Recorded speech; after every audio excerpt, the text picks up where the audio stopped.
पुढे सुद्धा एक मोठी आणि विशेष अशी बातमी समोर येते ती म्हणजे लवकरच आता शरद पवार गटाचं पॉडकास्ट प्रदर्शित होणार आहे। पॉडकास्टचा पहिला टीजर सुद्धा आता प्रदर्शित होणार आहे।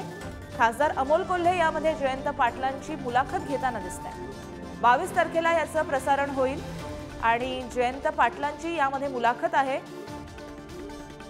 मुलाखतीमध्ये जयंत पाटील नेमके काय गौप्यस्फोट करणार हे सुद्धा पाहणं आता महत्त्वाचं ठरेल।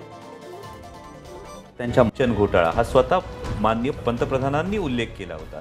यांनी राष्ट्रवादी काँग्रेसला मुद्दामून रॉंग बॉक्समध्ये टाकायचं असा कदाचित प्रयत्न आणि उद्देश असेल।